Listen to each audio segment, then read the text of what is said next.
The vineyards of Tuscany Valley stretched across the screen every Friday night for 9 seasons, and the woman who stood at their center was 74 years old when the first episode aired and had already won the Academy Award, been married to a future president, and spent most of the previous decade quietly painting in her retirement. Falcon Crest premiered on CBS on December 4, 1981, directly following Dallas in the network's Friday night lineup, and for most of the following decade, it was exactly where its creators intended it to be, absorbing the audience that had just watched the Ewings scheme their way through Texas and delivering a California wine country version of the same pleasures with its own particular texture. It ran for 9 seasons and 227 episodes, produced by Earl Hamner Jr., who had also created The Waltons and who brought to a primetime soap opera the same specific sense of place and family obligation that had made his earlier series work. Today, of its principal cast, several are gone. The woman who anchored it is buried in Cathedral City, California. Others are still here. This is where they all ended up. Number 1 is Jane Wyman, who played Angela Channing, the tyrannical matriarch of the Falcon Crest winery, the woman who controlled her family with the same ruthlessness she had applied to building the estate in the first place, and who came to the role in the 49th year of her professional career, having won an Academy Award, a Golden Globe, and 4 Emmy nominations in a career that stretched from the early 1930s to 1993. She was born Sarah Jane Mayfield on January 5, 1917 in St. Joseph, Missouri. Her parents separated early. She unofficially adopted a new surname, Fox, from a neighbor family who took her in and moved to Southern California as a teenager to pursue acting. She was performing on screen by 1934. She had been considered for the role of Scarlett O'Hara in Gone with the Wind. By 1948, she had won the Academy Award for Best Actress for Johnny Belinda, playing a deaf-mute woman with such complete wordless physical conviction that the performance is still studied as an example of non-verbal acting. What most viewers of Falcon Crest never knew is the biographical layer underneath Angela Channing's formidable exterior. Wyman had been married to Ronald Reagan from 1940 to 1949, a marriage that ended in divorce, making her the only person in American history to have been married to a sitting president and subsequently divorced from him before he held office. She was, for the rest of her life, famously unwilling to discuss the marriage. She refused interviews on the subject, declined all requests to comment on his political career, and maintained that privacy with a consistency that the entertainment press found both impressive and frustrating. When asked at the height of Falcon Crest's popularity whether she planned to use the show's platform to speak about the Reagan years, she reportedly replied, "I have nothing to say." She meant it literally and permanently. The Falcon Crest role had been rumored to have first been offered to Barbara Stanwyck, who turned it down. Wyman accepted it after coming out of the retirement she had declared in the mid-1970s to focus on painting. She brought to Angela Channing the totality of a professional career that had spanned studio-era Hollywood, the television age, and the entire arc of American entertainment in the 20th century. She played Angela for 9 seasons, and then, at 72, her health began to limit what she could do.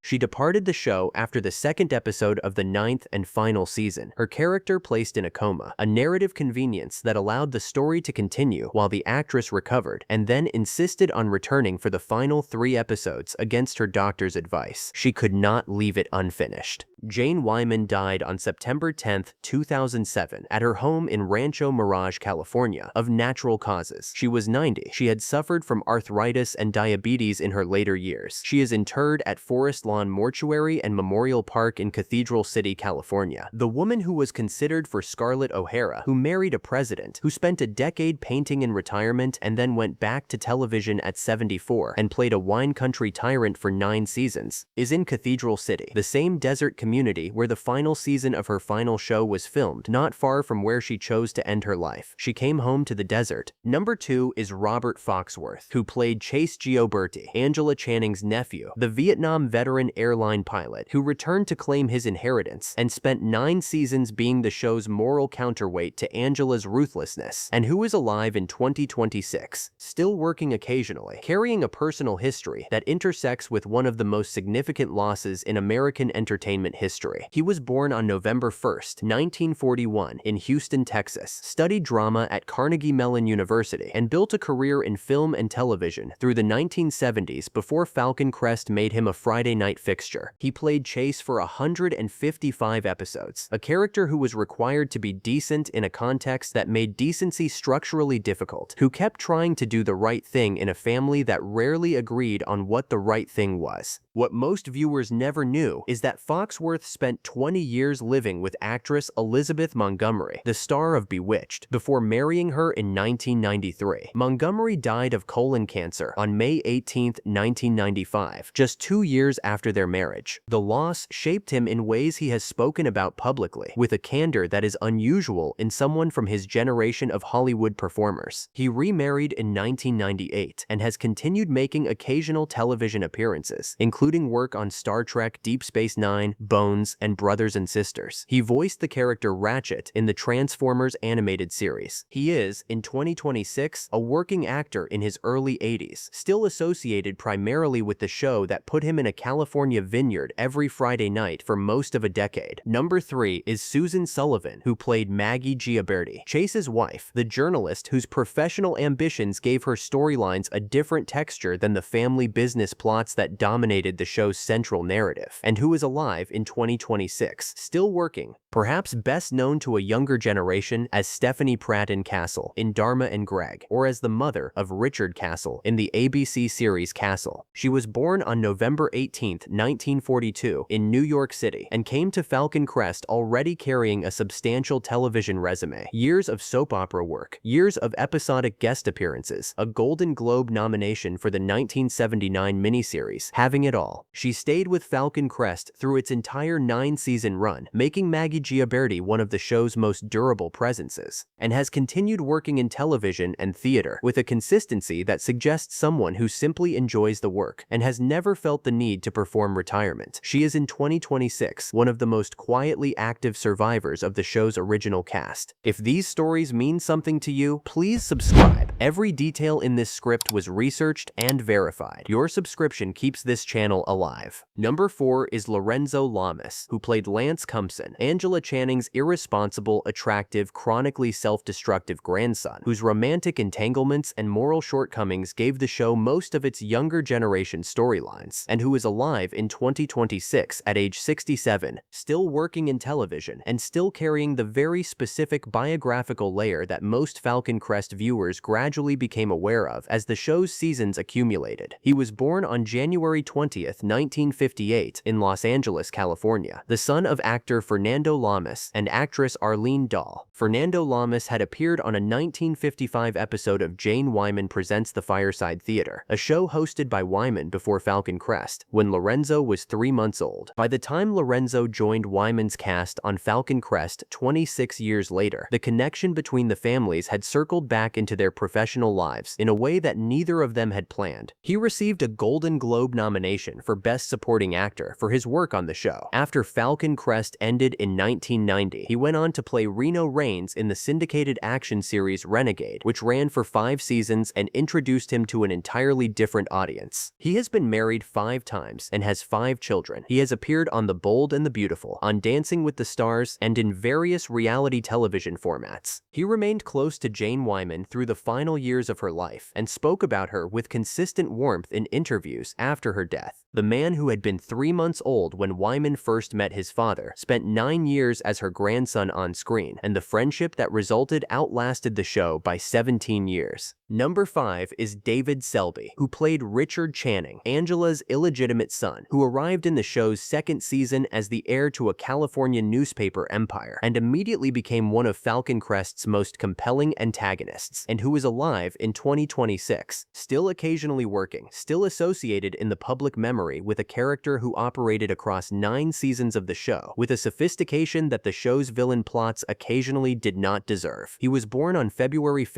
1941, in Morgantown, West Virginia. He had been a prominent cast member on the gothic soap opera Dark Shadows, playing Quentin Collins, before Falcon Crest gave him a role with a longer run and a more complex moral landscape. He won the Soap Opera Digest Award for Outstanding Actor for his work on the show. After Falcon Crest, he appeared on Mad Men, Chicago Fire, and NCIS: New Orleans. He has been active in theater throughout his career and continues to work. Number 6 is Abby Dalton, who played Julia Cumpson, Angela Channing's eldest daughter, whose alcoholism and complicated relationship with her mother gave the show some of its more quietly affecting mid-period storylines, and who had been a working actress since the 1950s, when she appeared in westerns and beach pictures before television gave her a longer-form home. She was born Marlene Wasden on August 15, 1932, in Las Vegas, Nevada, and built her career through the 1950s and 1960s in comedy and drama, earning an Emmy nomination for Hennessy, alongside Jackie Cooper, appearing on The Joey Bishop Show. Falcon Crest added her to the cast as Julia, and she stayed for 5 seasons before the character was written out. After the show, she made only occasional appearances. Abby Dalton died on November 23, 2020, at age 88, in Los Angeles, California, after a long illness whose specific nature her representatives did not disclose. Her burial location has not been publicly documented. Julia Cumpson's relationship with her mother was one of the show's most honest explorations of the damage a powerful, controlling parent could do to a child who genuinely loved her anyway. Number 7 is Margaret Ladd, who played Emma Channing, Angela's younger daughter, the one who was psychologically more fragile than her sister Julia, whose vulnerability the show sometimes exploited and sometimes honored with genuine sensitivity, and who was born on September 15, 1942,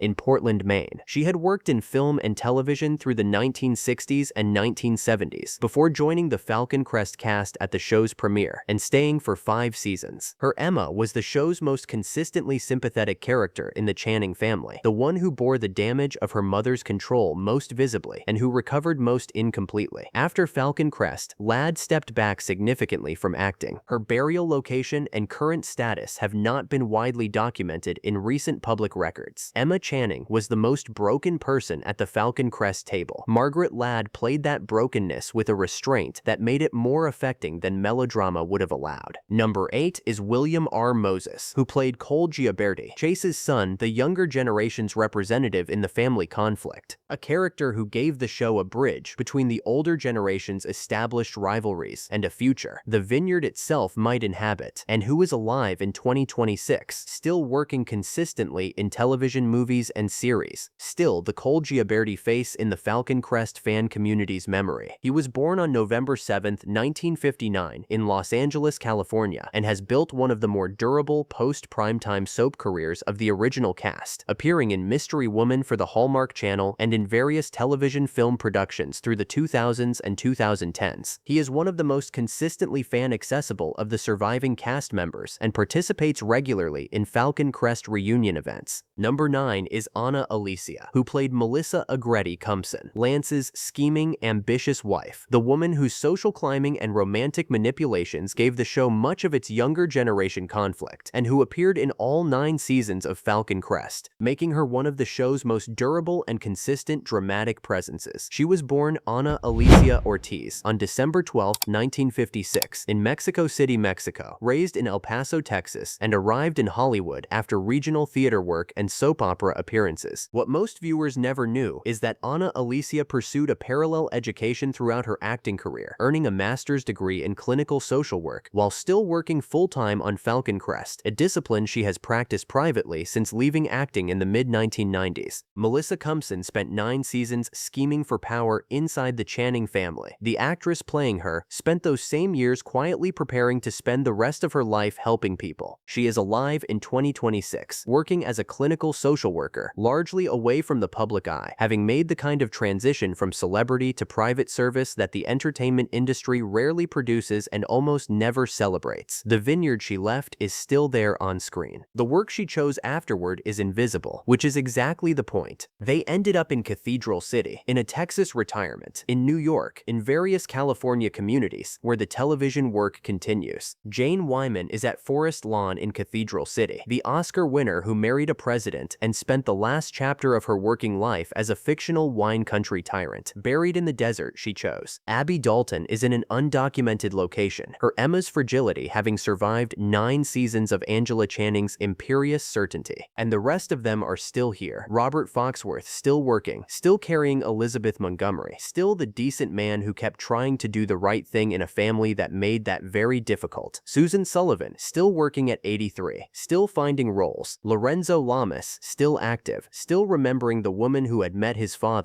the year he was born. David Selby and William Moses still showing up for the fans and the reunions and the memory of 9 seasons in a fictional vineyard that felt, to the people who made it and the people who watched it, like a place that had always existed. The vineyards of Tuscany Valley were built on a location in Napa County and on the CBS backlot in Studio City. The grapes were real. The drama was constructed. The people who brought it to life carried things into those vineyards that the cameras never quite caught, but that everyone who watched felt without being able to name. If these stories meant something to you, leave a comment below. I read every reply.